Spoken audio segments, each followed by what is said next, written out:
این کشتارگاه مرغ در شرق شهر مزار شریف از سوی یک بازرگان ایجاد شده است که ظرفیت تولید آن 16,000 کیلو گوشت در 24 ساعت می باشد.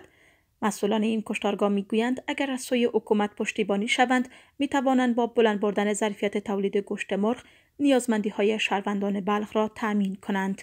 مبلغ 1,100,000 دلار آمریکایی سرمایه گذاری شده و ظرفیت فابریکه در 24 ساعت به 16 تن عیار شده. البته ظرفیتش بالاتر از 16 تن است.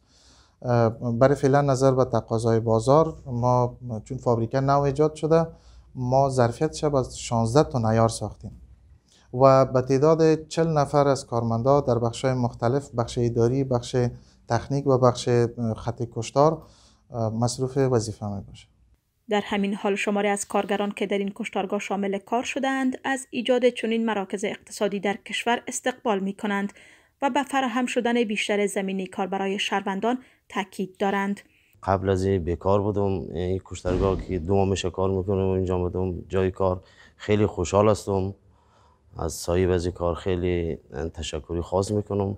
خدا کنه که سرمایه‌دارای افغانستان کلا باید سرمایه گذاری کنه و برای مردم کار و بیکاری زیاد هست، کار زیاد شوه. ما فامیلی 5 نفری هستیم، فضل خدا شکر همینجا که کار میکنیم، همین مزد که میگیریم بر ما میته. شکر است الحمدلله، روزگار زندگی همه چیز کارش پیش میره.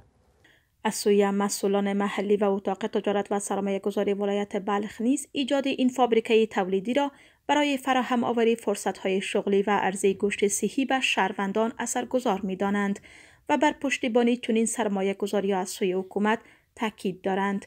ایجاد کشتارگاه به خاطر بلند بردن کیفیت و صحی بودن گوشت مرغ است. ایجاد قسم مراکز میتونه که از مرغای خود مرده و مریض جلوگیری بکنم. قراره که بر شما مسئولین بیشتر توضیح دادن.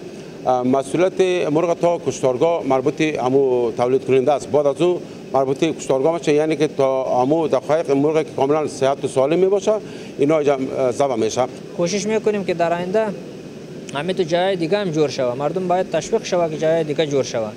او سر شهروندای عزیز ما که کسایی که مرغ فروشی داره در بیرو، کسایی که جای مرغ سودا میکنه یا حلال میکنه از امو اجتناب کنه و اینجا بیاید. کوشش بکنه که از اینجا مشکلات مردم از اینجا باید حل شود، چرا که یک بسیار صفا و بسیار اعلی و بسیار مزیدار، بسیار همین تو گپ افغانا که خوندور است. پس از سقوط حکومت پیشین این نخستین فابریکه تولیدی است که با سرمایه گذاری شخصی از سوی یک بازرگان در ولایت بلخ ایجاد شده و مردم را بر رشد اقتصادی کشور خوشبین ساخته است.